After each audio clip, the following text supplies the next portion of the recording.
तो विद्यानिवास जी बार बार राम कथा पर लौटते हैं। विद्यानिवास जी कहते हैं कि भरत का चरित्र कैसा है, राम का चरित्र कैसा है, ये देखने की बात है। भरत के बारे में जनक जी क्या कहते हैं और दूसरे लोग क्या कहते हैं, तो तुलसीदास पर चर्चा होती रहेगी। और जो आलोचना होती है वह उस देश काल की बात जब नहीं समझते, अवधि को हम जब हिंदी समझ करके उसका अर्थ करते हैं तो भिन्न भिन्न दृष्टियों से ये सब बातें होती हैं। तो तुलसीदास इस दृष्टि से महान है। और अनिल बाबू ने जो काम किया है, जैसे परकाया प्रवेश करते हैं लोग, जैसे नागार्जुन ने कालिदास पर लिखा, कालिदास सच सच बतलाना, इंदुमती के मृत्यु शोक से अज रोया या तुम रोए थे।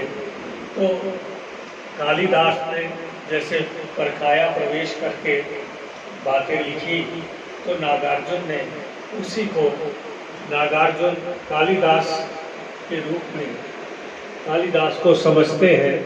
उसी तरह तुलसी बाबा इतने चुभे कि अनिल बाबू बिना एक पुस्तक दिए नहीं रह पाए। पहले तो इन्होंने सोचा कि 2-4 लिखें, लेकिन लिखते लिखते एक कड़ी बन गई, तैयार हो गई और बड़ी अच्छी बात हो गई। ये सब बातें आप लोगों ने सुनी और बतलाई। अब प्रेमचंद की बात है कि जहाँ से ठाकुर जी ने कहा वहीं से मैं बात बढ़ाता हूँ कि प्रेमचंद की माता जी बड़ी कर्कशा थी और पत्नी भी कर्कशा थी। इसी वजह से उनको छोड़ने के लिए बाध्य होना पड़ा। माता जी से उनकी पत्नी लड़ पड़ती थी, ये सब बातें नहीं जचती थी और विधवा विवाह किया उन्होंने। ये बड़ी बात है उस जमाने में। लेकिन प्रेमचंद के मन में कहीं न कहीं ये बात थी कि एक शादी के होते हुए दूसरी शादी करनी पड़ी, तो इन बातों का प्रभाव उनके दूसरे तीसरे उपन्यासों पर बार बार ढूंढिएगा तो आपको कहीं मुन्नी मिलेगी, कहीं सकीना मिलेगी और माता दीन सीलिया, तो ये सब बातें मिलती हैं।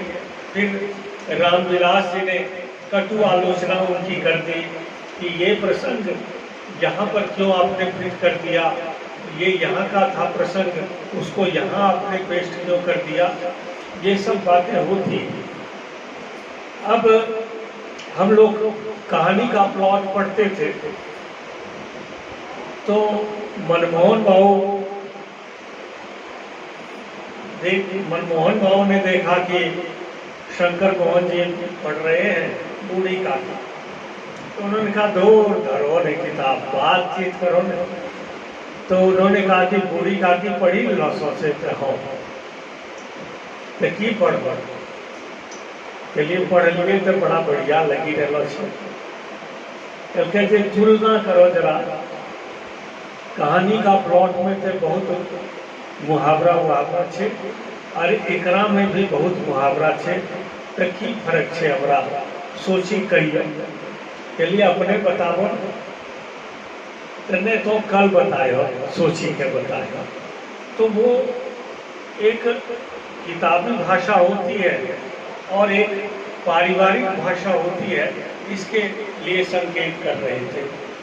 तो प्रेमचंद कहानियों में किसी बात की चर्चा करते हैं, बहुत हड़बड़ी है, बहुत सारा काम कर लेना चाहते थे प्रेमचंद। इसी के लिए उनको पत्रकारिता भी करनी पड़ी, निबंध भी लिखना पड़ा, ये करना पड़ा, वो करना पड़ा, बहुत सारा काम करना पड़ा। और जो काम वो करना चाहते थे अधूरा उपन्यास उनका रह गया। तो प्रेमचंद पर फिर कभी बात होगी तो हम लोग उस पर विस्तार से जाएंगे। अभी इतने से ही, धन्यवाद।